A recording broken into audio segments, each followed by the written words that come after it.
नमस्कार। आज मैं आपको होम्योपैथी दवा पेप्सिनम के विषय में जानकारी देने जा रही हूँ। पाचन क्रिया में भोजन में उपस्थित अवयवों को सरलतम अवशोषण योग्य इकाइयों में विखंडित किया जाता है। इस प्रक्रिया को संपादित करने के लिए आहार नाल से विभिन्न एंजाइम्स निकलते हैं। इन्हीं में पेप्सिन नाम का प्रोटीन डाइजेस्टिव एंजाइम भी है।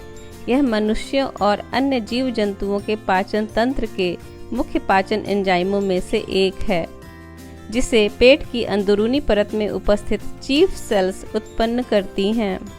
पेप्सिन एक एंडोपेप्टिडेज एंजाइम है जो प्रोटीन की लंबी पॉलीपेप्टाइड चेन को बीच बीच से छोटे खंडों पेप्टाइड्स में तोड़कर सरलीकृत कर देता है। इस प्रकार यह भोजन की प्रोटीन को पचाने में मदद करता है। वास्तव में स्टमक की चीफ सेल्स पेप्सिनोजन नामक प्रो एंजाइम को उत्पन्न करती हैं। चूंकि गैस्ट्रिक जूस में कंसंट्रेटेड HCl होने के कारण स्टमक में अम्लीयता उत्पन्न हो जाती है। फलस्वरूप इस अम्लीय वातावरण में अक्रिय पेप्सिनोजन प्रो एंजाइम सक्रिय पेप्सिन एंजाइम में बदल जाता है, तब ही भोजन की प्रोटीन पर एक्ट करता है। पेप्सिन को सुअर, भेड़ या गाय के पेट की ग्लैंडुलर लेयर से लिया जाता है, जिसे तरल या सुखाने के बाद पाउडर के रूप में एकत्र कर लेते हैं। एलोपैथी में विभिन्न फार्मास्यूटिकल कंपनीज डाइजेस्टिव सिरप्स बनाती हैं, जिसमें पेप्सिन का उपयोग होता है।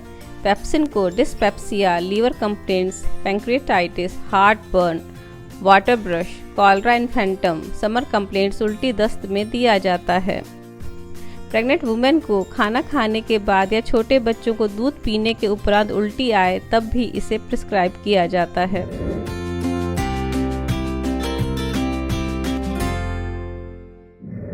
होम्योपैथी में इसी पेप्सिन एंजाइम से पेप्सिनम नाम की दवा तैयार की गई है।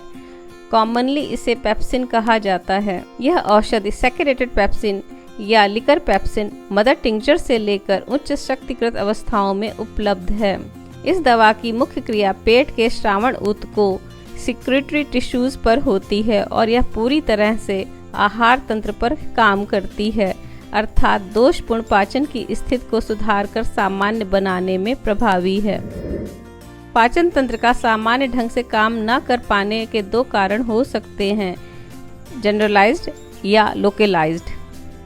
जनरलाइज्ड कारणों में जैसे तंत्र की दुर्बलता का होना, न्यूरोस्थेनिक्स में तंत्रिका तंत्र की बीमारियों से ग्रस्त होना, लंबे समय तक किसी बीमारी की चपेट में होना या जटिल शल्य क्रिया से गुजरने पर या गंभीर चोट का प्रभाव हो, तीव्रता से आक्रमण करने वाली बीमारी से ठीक होने के बाद भी जिसका प्रभाव बना हुआ हो और जिसके परिणाम स्वरूप पाचन तंत्र प्रभावित हुआ हो, वहां पर पेप्सिन दवा का प्रयोग किया जा सकता है।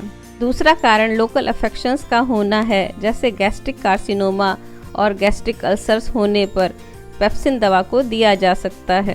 गैस्ट्रिक विकार के लक्षण कुछ इस प्रकार प्रकट होते हैं। पेशेंट के पेट के रीजन में दर्द होता है, पाचन कमजोर हो जाता है या धीमी गति से पाचन होता है, पेट बाहर उभरा हुआ या फूला हुआ दिखाई देता है, दुर्बलता के लक्षण मिलते हैं, दस्त और उल्टी की प्रवृत्ति होती है, गैस्ट्रिक अम्लता के कारण बार बार सिर दर्द होता है।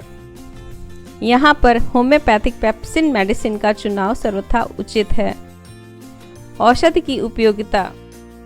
इनके अतिरिक्त यह औषधि मधुमेह, डायबिटीज मेलिटस, अग्न्याशय की बीमारियों, डिजीजेज ऑफ पैंक्रियाज, गठिया, गाउट के उपचार में उपयोगी है।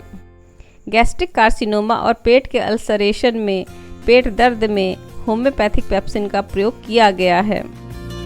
बहुत से बच्चे powder milk, artificial milk diet पिलाकर पाले जाते हैं और यदि ऐसे बच्चों में मैरास्मस के लक्षण दिखाई दे रहे हों, जैसे दुर्बल काया और अधपचे दूध से युक्त दस्त होना या फिर कब्ज के शिकार होना, यह दवा बच्चों ही नहीं बड़ों के भी अपच के कारण दस्त होने की शिकायत को दूर करती है। शरीर को स्वस्थ बनाने के उद्देश्य से पेप्सिन की लो पोटेंसी देने से लाभ मिलता है। इस जानकारी के साथ अब यह वीडियो समाप्त करती हूँ। आपको अच्छे स्वास्थ्य की शुभकामना। धन्यवाद।